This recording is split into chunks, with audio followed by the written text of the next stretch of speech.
Hey guys, it's Goosebumps Completionist, and today I'm bringing you another Are You Afraid of the Dark episode review. This episode comes from season 6. It was written by Alan Kingsburg and directed by Mark Soulard. And the episode in question is The Tale of Jake the Snake. Now, this was an episode that I caught a few years ago when the whole show was put out on YouTube by this YouTuber that has since been taken down, of course. And I remember enjoying it just fine. And then as of recent, I rewatched it, and I was kind of upset with it. But some things happened. The new Goosebumps show came out, and I got sidetracked. And I came back to it, and I forgot a little bit about it, so I rewatched it again. And for some reason, I don't know if I was in a bad mood when I watched it the other day, but I really enjoyed it this time around. Is this episode one of the greatest Are You Afraid of the Dark episodes, in my opinion? No. There's a lot of openly noticeable flaws to it, but I dare say that this, coming from season 6, is one of the shining episodes in that back half in the revival era that I've come across. Yeah, it's not perfect, but it's really entertaining. And if you have not seen The Tale of Jake the Snake before, I'd recommend it to folks who like the Tale of the Chameleons episode that I've already reviewed, The Haunted Mask, or Mascot from the Haunting Hour television show, because it's essentially a blend of those three stories in some facet with its own little twang. If you like those, give this a try. You might love it more than I did, especially if you love the Mascot episode from the Haunting Hour. This is pretty much Are You Afraid of the Dark's version of that. So yeah, try this out. You might really enjoy this, okay? So let's get into the plot overview without giving too much away.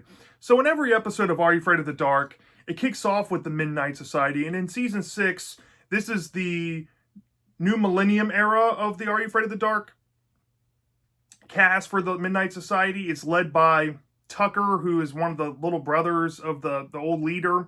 I think his name was Gary from the original Midnight Society. And it starts off pretty much as you expect, like every episode. The Midnight Society comes in, it's the new storyteller, and it's their turn to tell the story. And that's what you're going to expect, right? So going into the story, it starts off in this hockey rink. And there's these two boys named Wiley and Zach. And they seem to be really close and best friends. But Wiley, who is, I guess, the main character of this story, is pretty much getting his butt whooped at hockey from this other team and during this hockey team tryout. And Wiley, gets a bloody nose, and he heads back to the locker room, and he's venting with Zach, saying that he wished he could be better at hockey and that, he's kind of embarrassed of himself. And Zach seems to be assured that, Wiley just has to get more practice and maybe he'll make the team. Zach seems to be kind of confident that he can make the team. Looks like only like a few people that are trying out aren't going to be making it.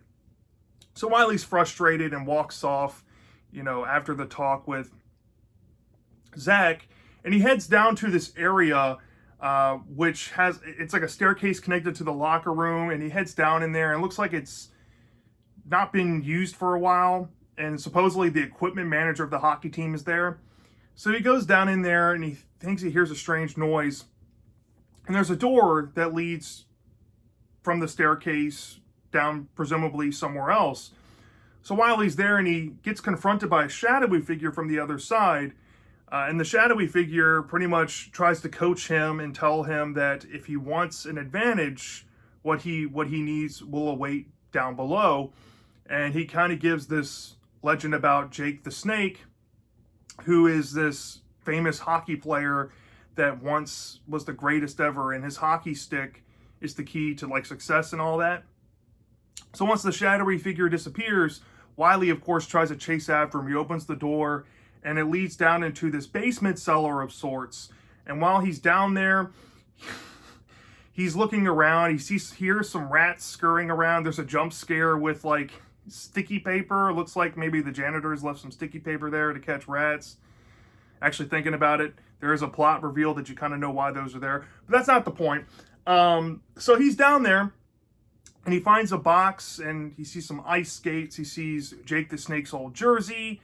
And all this seems to be checking out, and he looks over and sees the hockey stick. And it's the hockey stick, and it has this, like, the snake written on it, and like this weird font, and he's holding it, and he feels kind of good moving forward, So he's like all jazzed up, and he gets jump scared by something, and then he leaves. And we see this shadowy figure kind of laughing maniacally. So Wily heads back up to the tryouts with his new stick, and sure enough, he plays exceptionally better to the point where he makes the hockey team, but his friend Zach doesn't. So from this point on, Wily's like, all right, Zach, I know you're my buddy, but you're not part of the hockey team, and starts distancing himself from Zach, which is really mean and messed up.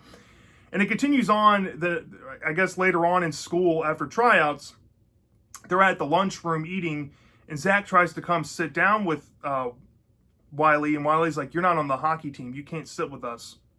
And Zach's like, what's gotten into you? And I should have kind of prefaced this.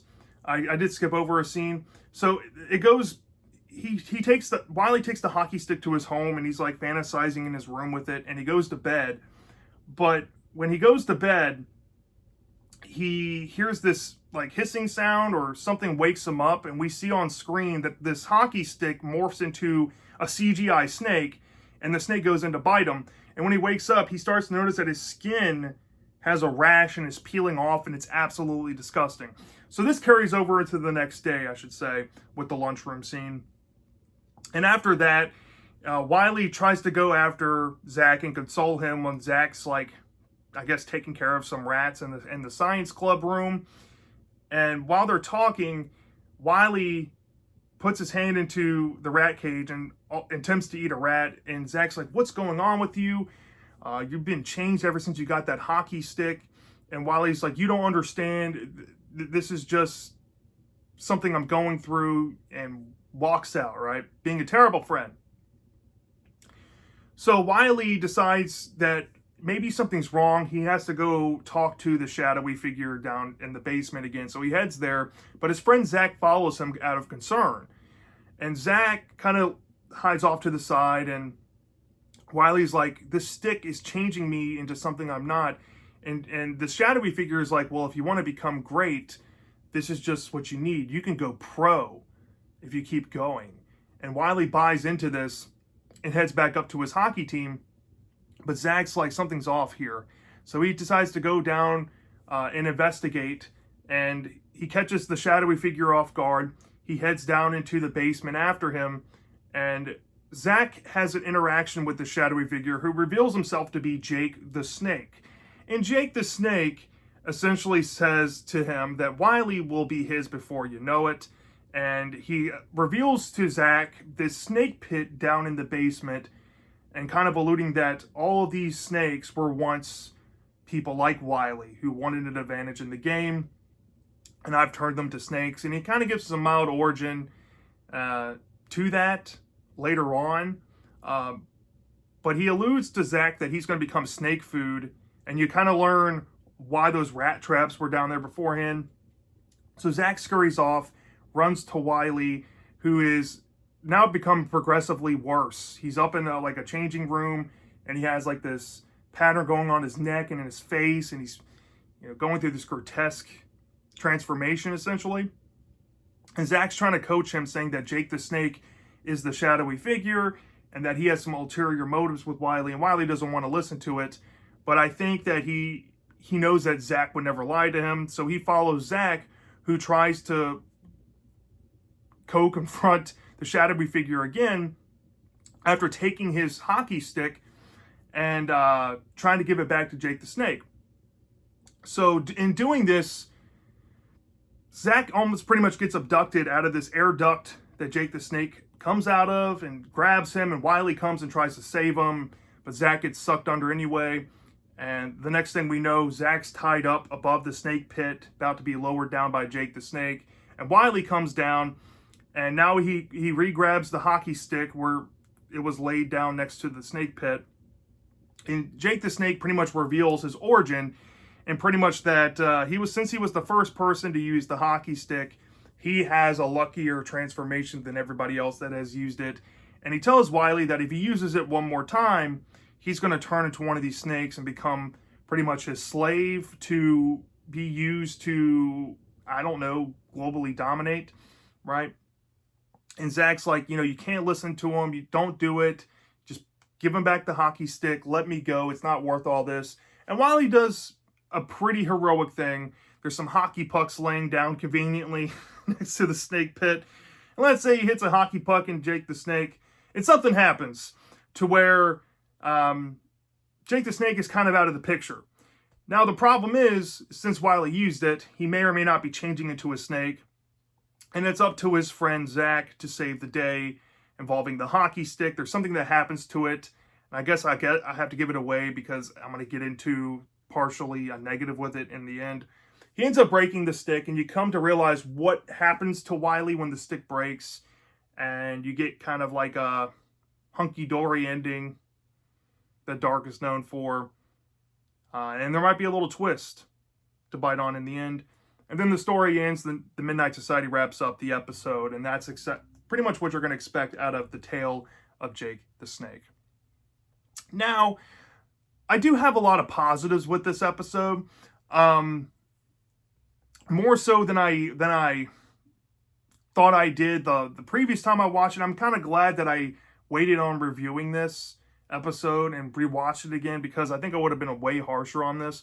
But I do like the fact that Zach is pretty much the heartbeat of the whole story, and he's like a great friend while Wiley is going through this transformation of sorts. This hockey stick that he's been given has altered his mood, has made him more cocky and arrogant, made him more unlikable. And Zach still wants to help him in despite of that. And I think that kind of shows the weight of Zach's character, and he just seems like a genuinely nice person. And I do like the fact that Wiley has a character arc of sorts in this episode, where he starts from the bottom, he has some tribulations to go through, he finds an advantage, the advantage starts changing him, he lashes out at people, he's worried about himself, but he keeps trying to stay in that frame of mind of optimism, and then he realizes the errors of his ways in the end and makes an attempt at a heroic sacrifice, which is very noble of him. It kind of redeems him for me. So I like that. Jake the Snake, I do have a partial positive with him. I do like how mind-gamey he is and how manipulative he is over Wiley.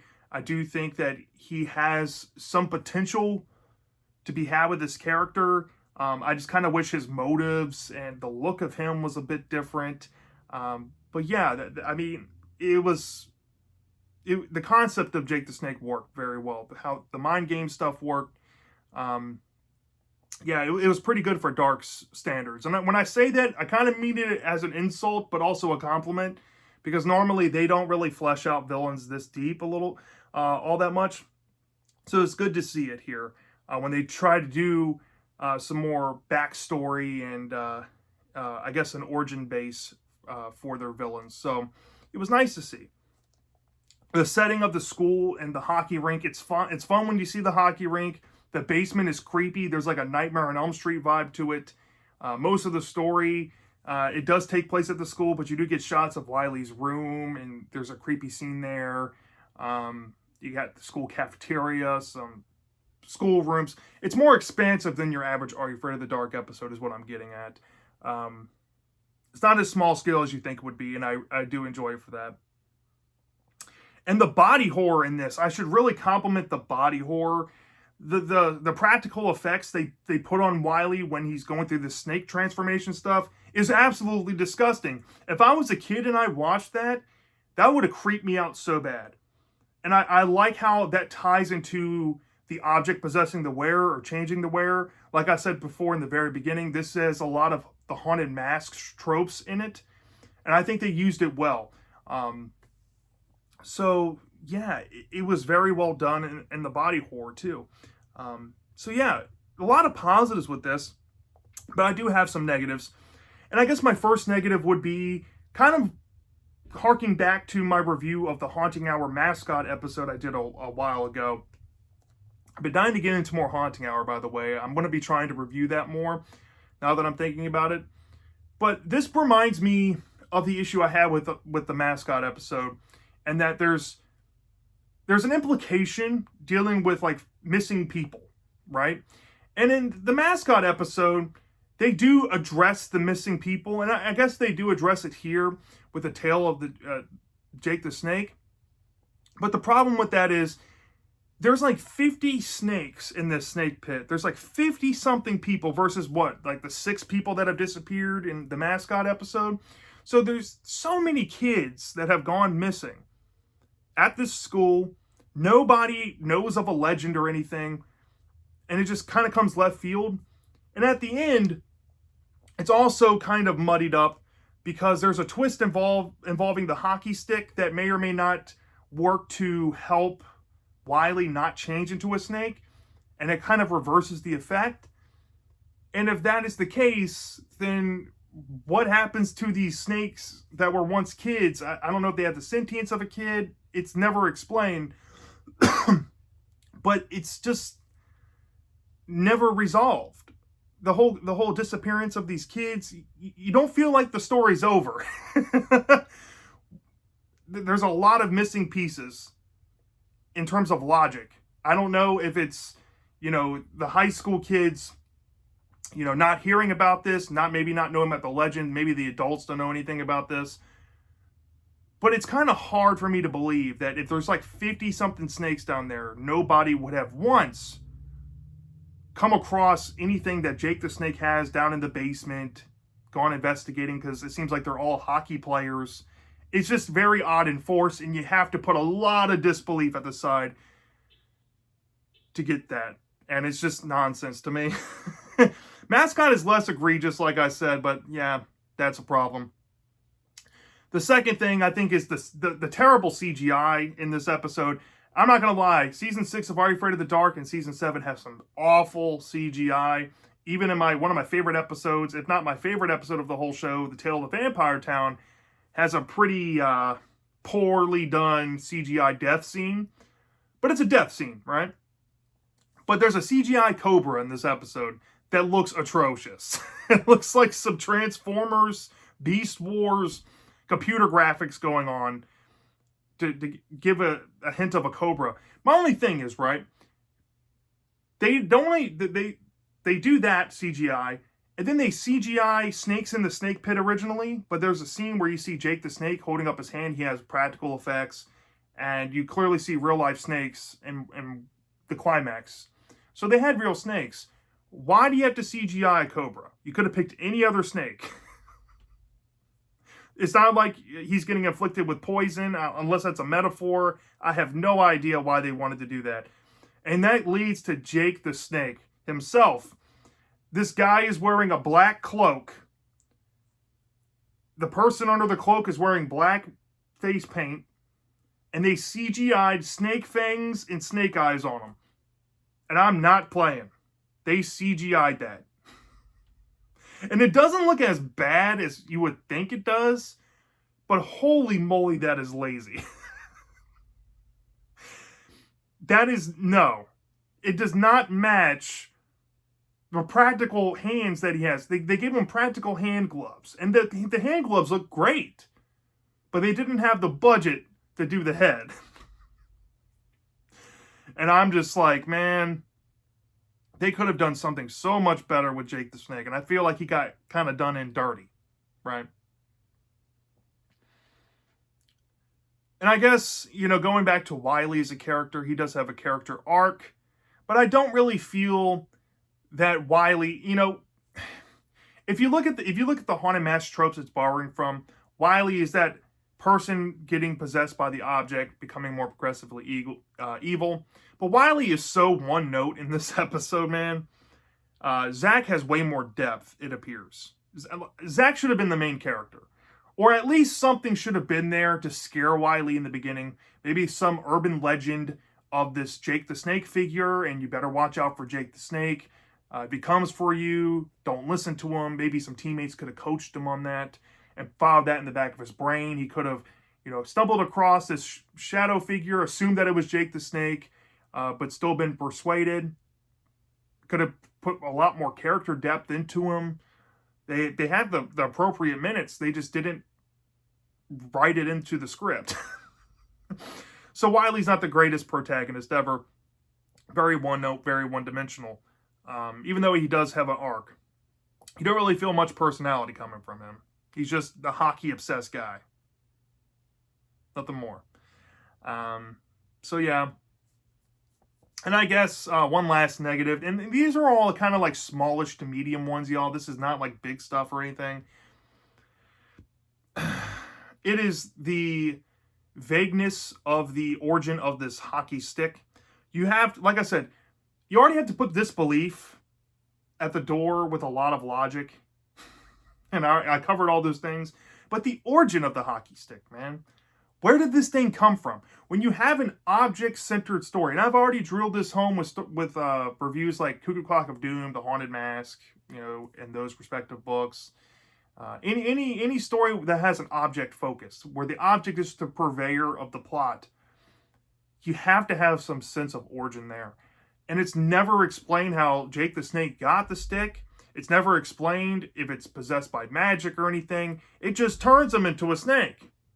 And he's the first of his kind, and now he is trying to create a new snake kind, which is a borrowed element from Tale of the Chameleons episode, like I said. Nothing is explained there.